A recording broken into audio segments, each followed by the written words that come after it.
Les esclaves. 155. La religion. On ne croit pas pouvoir traiter ici la question de la religion des esclaves, car les témoignages sont souvent contradictoires et superficiels. Le code noir imposait leur baptême, et ils étaient portés à se faire baptiser.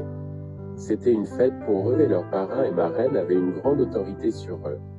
Sur certaines paroisses, ils étaient baptisés après une assez longue période d'instruction religieuse, ailleurs ils recevaient le baptême aussitôt après leur arrivée.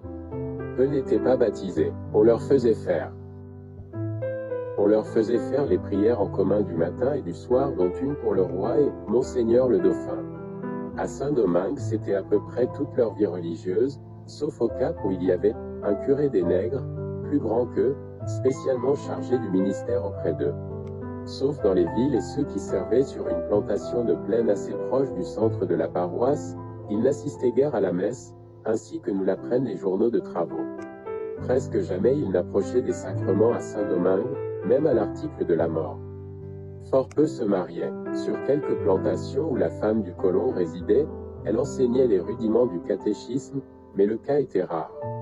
Le clergé se considérait surtout comme des blancs.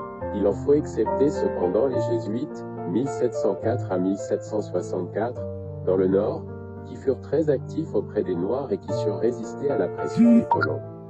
Les esclaves non baptisés étaient enterrés dans un coin de savane, les autres, après avoir été portés par leurs camarades, à l'église. À la Martinique, le curé allait donner les derniers sacrements aux malades graves et le maître payait comme une récompense l'enterrement des esclaves à la vie régulière.